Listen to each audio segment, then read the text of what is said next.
নদিয়ার শান্তিপুর নৃসিংহপুর ফেরিঘাটে ভেসেলের ডালা থেকে পড়ে গেল লরি। অল্পের জন্য রক্ষা, ফের যাত্রী পারাপার এবং ভেসেল পারাপার নিয়ে উঠছে বড়সড় প্রশ্ন। যেটা জানা যাচ্ছে ভেসেলের ডালা ভেঙে গেছে এবং লরিও জলে পড়ে গেছে, কতটা অসুবিধার মধ্যে রয়েছে? হ্যাঁ, একটু অসুবিধার মধ্যে আছি, এগুলো পার হতে পারিনি, ঘন্টাখানিক দাঁড়িয়ে আছি। প্রশাসন এসছে? হ্যাঁ, প্রশাসন আছে, আচ্ছা, প্রশাসন আছে, ঘাট মালিক আছে, সবার ব্যবস্থা নিচ্ছে। এই প্রায় দিনই এরকম বোর্ডের থেকে লরি পড়ে যাচ্ছে, এর আগেও পড়ে গেছিল, মানুষ মারা যাচ্ছে। কি মনে হচ্ছে যে যাত্রী পারাপারে কি বা যানবাহন পারাপারের জন্য কি সঠিক ব্যবস্থা নেওয়া হচ্ছে না? সেটা আমরা ঠিক বলতে পারবো না, আমরা এই আজকেই এলাম তো, এবার যারা ডেলি যাতায়াত করে তারা ঠিক বলতে পারবে। কোথা থেকে আসছেন আপনি? আমি আমার বাড়ি কানলায়, আমি এখানে এসেছিলাম মাল খালি করতে। আপনার নাম? আমার নাম রাজা সর্দার। ভেসেল থেকে লরি পড়ে যাওয়ার কারণে বন্ধ যানবাহন পারাপার। প্রসঙ্গত কিছুদিন আগেই ভেসেল থেকে নিয়ন্ত্রণ হারিয়ে লরি পড়ে যাওয়ার ঘটনায় প্রাণ যায় এক ছানা ব্যবসায়ীর। এরপরই ক্ষোভে ফেটে পড়ে এলাকাবাসী, বন্ধ করে দেওয়া হয় ফেরি চলাচল। পরে পুলিশের পদক্ষেপে মৃতদেহ উদ্ধারের পর চালু হয় ভেসেল পরিষেবা। ঘটনায় বিজেপির পক্ষ থেকে একাধিকবার আন্দোলন করা হয় ঘাট চত্বরে। আজ ফের সকালে ভেসেল থেকে লরির সময় ভেসেলের ডালা ভেঙে যাওয়ায় নদী পাড়েই পড়ে যায় লরি, আর তাতেই শুরু হয়েছে যাত্রী পরিষেবা এবং ভেসেল পরিষেবা নিয়ে বড়সড় প্রশ্ন। তবে লরি তুলতে আনা হয়েছে প্রশাসনের পক্ষ থেকে ক্রেন। ঘটনাস্থলে শান্তিপুর থানার পুলিশ। পৃথিবীর 3 ভাগ জল 1 ভাগ স্থল, তাই পানীয় জলের অভাব নেই। কিন্তু বিশুদ্ধ পানীয় জল একটাই, বৃষ্টি অ্যাকোয়া। প্রতি ফোঁটায় আনে তৃপ্তি, মেটায় তেষ্টা। বৃষ্টি অ্যাকোয়া, বিশুদ্ধ পানীয় জল। এই ভেসেলের থেকে লরি পড়ে গেছে, যানবাহন পারাপার বন্ধ। আপনি তো রোগী, কোথায় যাচ্ছিলেন? আমি পেশেন্ট, ডাক্তারখানায় ডাক্তারবাবু।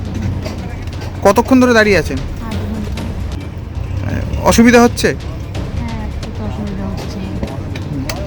তাহলে এই যে দিনের পর দিন এরকম ঘটনা ঘটছে, মানে ঘাট কি সেভাবে কোনো ব্যবস্থা নেয় না? সেটা কী করে বলবো, আমি তো সবসময় যাতায়াত করি না। কতক্ষণ দাঁড়িয়ে আছেন? 8 ঘন্টা। কি নাম আপনার? কোথায় বাড়ি? আমার বাড়ি হচ্ছে এমনি আমার শ্বশুর বাড়ি শিমুরালিতে, আর এখানে আমার বাবার বাড়ি। কোথায় কালনায় যাচ্ছিলেন? হ্যাঁ। ঠিক আছে। Manusha builders MMB distributor, Nadia জেলার সব থেকে বড় বিল্ডার্স মা মনুষা বিল্ডার্স, রড ও সিমেন্টের পাইকারি ও খুচরো বিক্রেতা। আমাদের ঠিকানা পদ্মবিলা ঠাকুরবাড়ি, চাকদা, নদিয়া। নদিয়ার সব থেকে বড় English medium school JRS public school প্রায় 35 বিঘা জমির ওপর গড়ে উঠেছে বিশাল ক্যাম্পাস।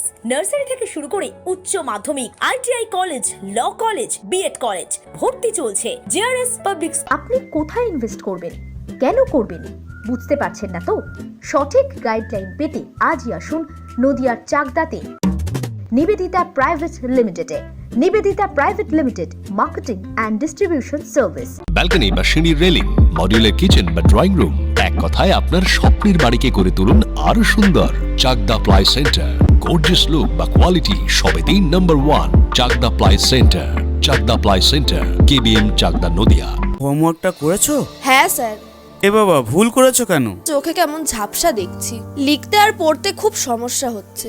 চাকদার মডার্ন অপটিক্স থেকে ভালো চোখের ডাক্তার দেখিয়ে নাও। প্রতিদিন প্রকৃত চোখের ডাক্তার ও দৃষ্টি বিশেষজ্ঞ মডার্ন অপটিক্স, চাকদহে। চাকদা অ্যালুমিনিয়াম সেন্টার, প্লাই, কাঁচ, laminates, kitchen fittings, door lock, window ও অ্যালুমিনিয়ামের খুচরো ও পাইকারি বিক্রেতা। চাকদা অ্যালুমিনিয়াম সেন্টার, পূর্ব লালপুর, 50 নম্বর রেলগেটের পাশে, চাকদা, নদিয়া। রুম রে মাত্র 1500 টাকা থেকে স্টার খাওয়া দাওয়া, রিজনেবল প্রাইস। নদিয়ার একমাত্র 3 স্টার ক্যাটাগরি হোটেল এনবি সোনার বাংলা হোটেল, কল্যাণী এইমসের ঠিক উল্টো দিকে, কল্যাণী, নদিয়া।